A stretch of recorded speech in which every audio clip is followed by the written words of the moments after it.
Hi, I'm Anna. I'm a children's librarian at the Erlanger branch of the Kenton County Public Library. Today we're going to be making a sensory bag that you can play with your little ones at home.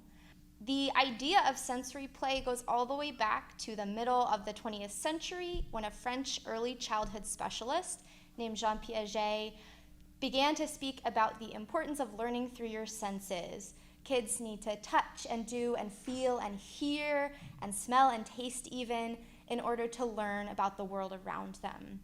This is also a really popular activity in Montessori and Montessori adjacent schools.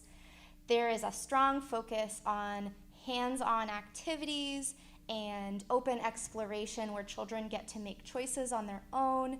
And this sensory play that we see now owes a lot to both of those. For our sensory bag today, we're going to start with a large zipper bag, and we're going to be adding some hair gel. There are a lot of different things that you can use in a sensory bag.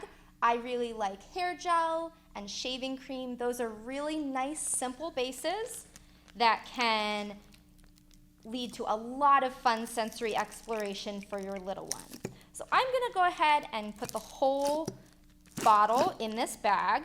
It doesn't need to be full up, just enough that when we lay the bag flat, it's going to have a nice even base for kids to push around and kind of run their fingers through. Next, I'm going to be adding some cut up foam shapes. These were just scraps that I had lying around at the library. You can put in buttons, beads, anything that's not going to poke a hole in the bag essentially is fun to play with.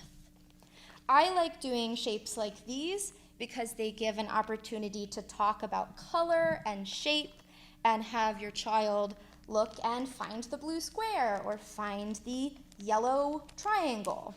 Now that I have everything in my bag, I'm going to press out the air, seal it up, and mix everything together.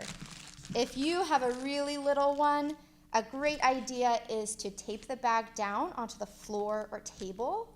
This is a great option for tummy time if you're in that stage and need something exciting for your baby to be doing while they're having tummy time so that they stay interested and engaged.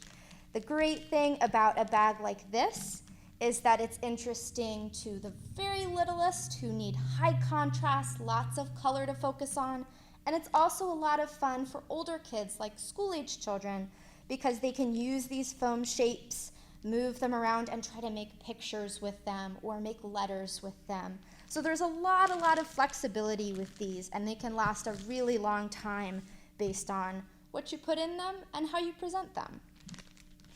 Once you have everything in your bag here, you should be able to move these pieces all over. Now this can take a little bit of work, which makes it really good fine motor development for little ones who are getting a hang of how to move and push and be really precise with their movements.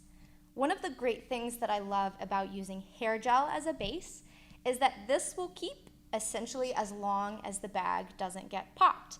So if you want to put this up on a window, you can hang it, put some contact paper over it. Clear contact paper will keep it stuck to the window, really easy to remove without residue.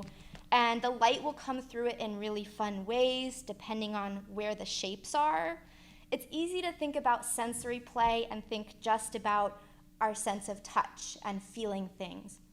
But sensory play involves all 5 senses, so getting to see the light come through it, seeing how the shapes and the shadows fall is another really great form of sensory play.